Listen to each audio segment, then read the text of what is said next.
if the Democrats continue this nonsense, if the economy's good and the Democrats continue their nonsense and they keep digging in and they can't figure their way out, then you know what? It's gonna be like 12 years. I mean, we have an opportunity like we've never had before, because think about how everyone's coming around. Watch this. Well, you have new data on the changing demographic coalitions we saw in this election? Yeah, Jose, let's take a look here basically at what's emerged as the coalition that elected Donald Trump, because I think there's some striking changes here from when he first came on the scene and ran 8 years ago. The Republican coalition that elected Trump last Tuesday, it's younger, it's more diverse, it's more blue collar than before for Trump, and really that at any point for the Republican Party in modern history. This is what we mean. It says pre-Trump right here. That's the last presidential election before Donald Trump came on the scene. So that would be 2012 when Mitt Romney was the Republican nominee. In that election, the youngest voters under 30, went for the Democrats by 23 points. The voters with incomes under $50,000, Democrats by 22 points. Voters without a college degree, Democrats by 4 points. That's before Trump came along. And now, 2024, this is how those groups split last week. Look at this. The young voters under 30, that margin for Democrats cut more than in half.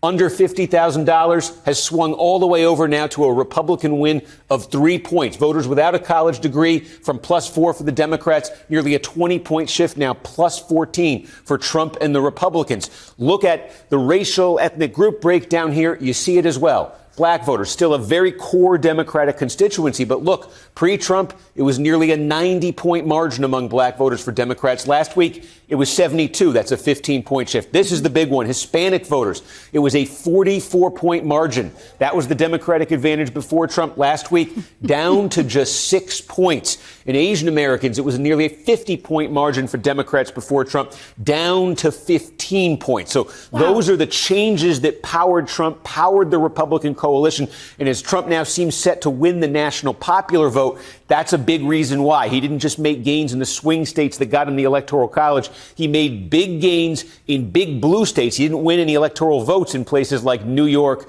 New Jersey, California, but he got closer than he did before. And that's worth millions of votes, and that's how he gets the national popular vote. Meanwhile, we talk about the Republican Party becoming more diverse, more blue collar. The opposite movement you're seeing in the Democratic Party. So again, before Trump, Republicans had won the white vote by 20 points. It's down 4 points. The Republicans won it by 16 last week, but white voters are nearly 70% of the electorate, and so a 4-point shift there away from the Republicans toward the Democrats, that's significant.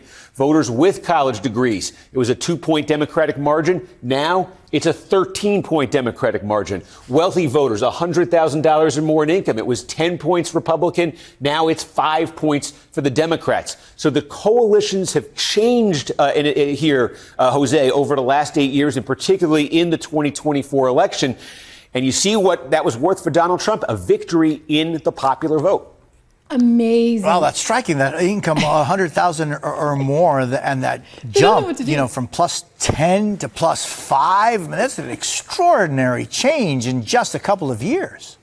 Yeah, and I mean, we were seeing signs of this, back in 2020. We were seeing signs of the Republican coalition.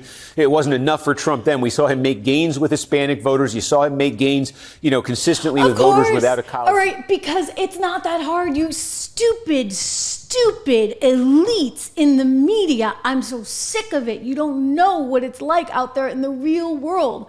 Okay, people are not all into these asinine issues that you come up with, like the transgender stuff for 0.001% of the population, which, if they get their way, will increasingly be 3% of the population or 5% of the population. I'm sorry. Nobody's into these stupid gender wars. Your ideas are dumb and they're manipulative and they're divisive. And you can't pay for your groceries, or you can't take your family on vacation, or you're worried about your kid going to college and having a ton of debt for something that they're not going to be able to be employed in anyway. You know what? You're going to start to say enough is enough, okay? We have had it. And I love what I'm seeing.